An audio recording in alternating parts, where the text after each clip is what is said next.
My story begins on the 16th of September.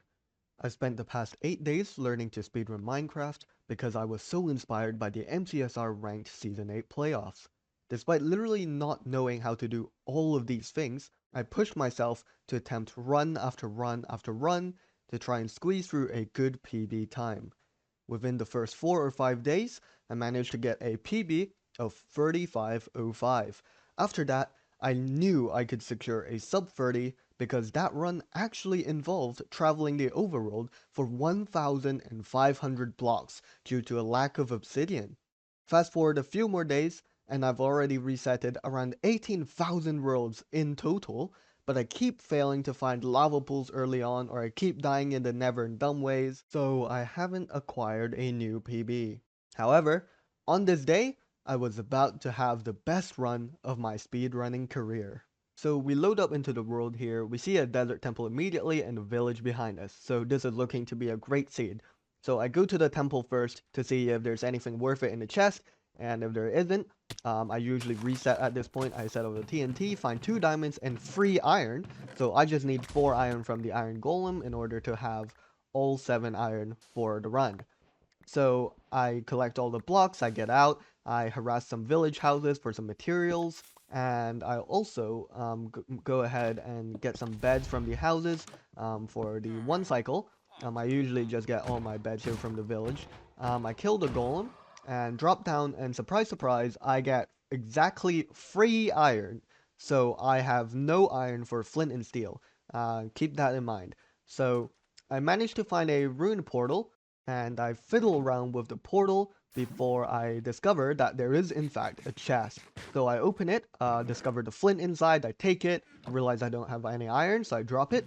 I double back for the gold armor, and then I double back again because there's a fire charge, which I never use, so I didn't realize. So I enter the Nether at 6 minutes and 30 odd seconds, which is a pretty standard time for my runs. So I managed to find a bridge bastion, I mined the gold blocks, and I mistakenly thought this was a right side triple, but in fact it was a single, so my route got a bit confused there, but I eventually managed to get the piglins into a trading hole, barely survived that, and get my trades through. I look for a fortress, I get rid of my junk, and I managed to find the fortress. So I kill some blazes, very easy, and off we go to the overworld, except we do not have a way to light the portal.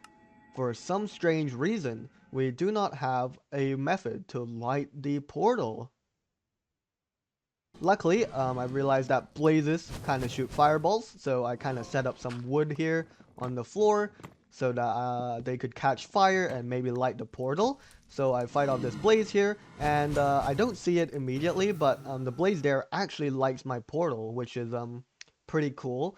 I get lost here for a second, thinking how on earth I'm gonna get a flint and steel at this point. But I look back, and my portal is lit, so I jump through.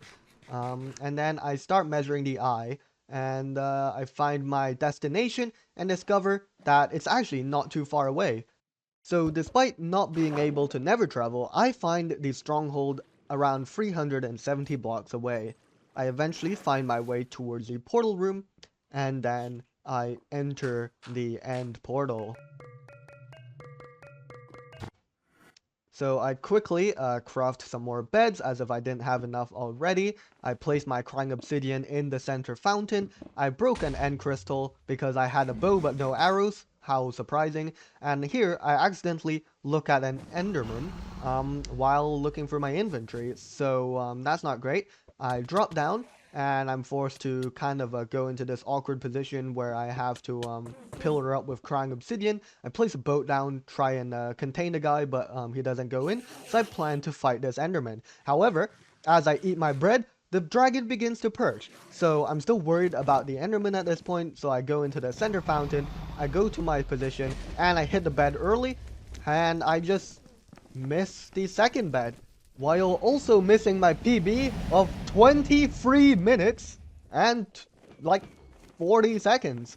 So to the perceptive ones, you would have noticed that I blurred out the timer, and that some aspects of this run doesn't actually align with the thumbnail, and that is because this is in fact not my PB. I am inexperienced at the one cycle at this point, and I mistakenly thought that you kind of just place some obsidian here and just place some beds, and that's kind of it. And in fact, that is not the case.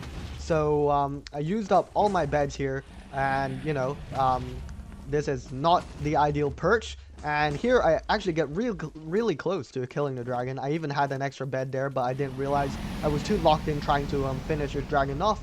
I swing at him with my diamond sword, but it's too late. It's too late. I tried to scavenge it, but my PB was lost. I had no resources left, and the run was dead. Now, onto the actual PB, which happened the next day on the 17th of September. Now, we actually have a blacksmith here with some pretty good loot, so I gather my resources, right, and I do what one usually does in a run, get the correct stuff, and then, prepare for the never entry. Now, I actually want to talk a bit about that previous run. We get free iron here, by the way. I wasn't actually demotivated from that run. While aiming for sub 30, I actually acquired a sub 25 potential run. So that was very impressive on my part, and I was just really convinced that I was able to pull it off. Here I built my portal at 3 minutes and like 10 seconds, bro. Like this, like I could count the number of sub 4 runs on my hand because this is like the second or third time I've done this. But yeah, a lot of the things I encountered in the previous run in the potential sub 25, a lot of the problems was actually my fault, like throwing out the fire charges and like throwing out the arrows, so I didn't even have any arrows at the end, and then messing up the one cycle because I was simply inexperienced. Now we get the woodlight here almost instantly, so that was absolutely amazing. And yeah, we're into the nether at like less than 4 minutes, which was very impressive. We get no promising spike in the beginning, so I have to raise my render distance a little bit for the E-ray so I could locate the bastion. And after a while, I do manage to find a promising spike, so I decided to start heading over there. So I grabbed some blocks, I find a room portal with my beloved flint and steel, and we are not throwing it out this time. We've located the bastion, another bridge bastion. So right now we are actually 40 seconds faster than the sub 25 choke. So here we perform a Donkey Kong. I'm not too used to this route, but we kind of pull it off to some degree.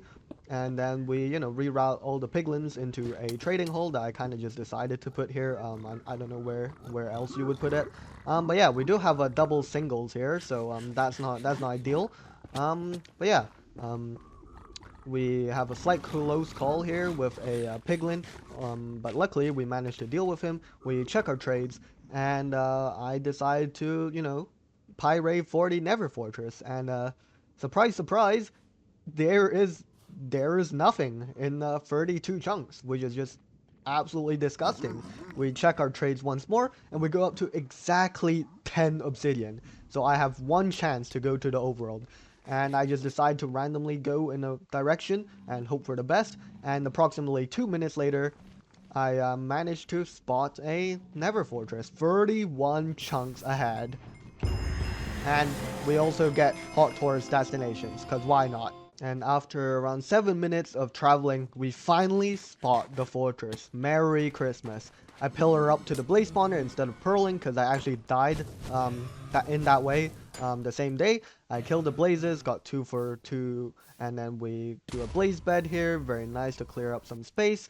And then we pick up our rods from the floor, and we have 6 at this point, so I want a 7th, and kindly this blaze drops from the sky and provides me with the 7th rod. So off I go now. It is time to blind, and I make up a hole for the obsidian and I misplace it, but luckily it is salvageable. So I go back to the overworld and I find myself at Y11, which is that's just great. We also get subspace bubble, which absolutely no one cares about. We find our way to the surface, we measure our eyes, and we discover that the stronghold is actually on the 4th ring, and it is 1,200 blocks away, which is absolutely fantastic. So I finally locate the starter staircase cores, almost immediately fall into it, and yeah, off we go. We're at the stronghold at 2740, like 746 ish. And yeah, here I immediately go into this hidden room. I find this open area. I see this door. I don't really like the look of it, so I just decide to ignore it for now. I go back, go through some doors, try and look for it, but there's nothing. So after around 3 minutes of fiddling around, I come back to this goofy looking door. I also make a goofy little bridge with the gravel here, and I see what's up behind this door. And behold, it is in fact the portal room that I so desire. So that's great. I make my way to the center. I place my ender eyes, and boom, we're in the end. And then we start pillaring up to the end island, which is just great. I place my crying obsidian, and this time I have learned my ways. Okay, I know how to do the one cycle properly now, because conveniently, on the night that I failed my sub 25, Jumper Who released her video on the mid-offs. So I learned that there was actually something off with the way I played the one cycle. But yeah, here we go. We get our perch. So have I learned my ways and improved my one cycle? Let's see.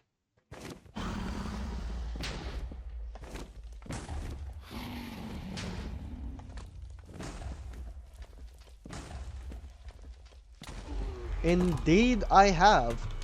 With 6 beds, which is, not the greatest, but, it was something. I make a big L here before retiring to the portal, and boom. This is now my PB. Great. That truly was a seed I've played. And I'm actually speechless at this point. It's nighttime, it's raining. Like, I actually have nothing to say about this seed. Like what did I just witness? Like, literally. Well, thanks for watching.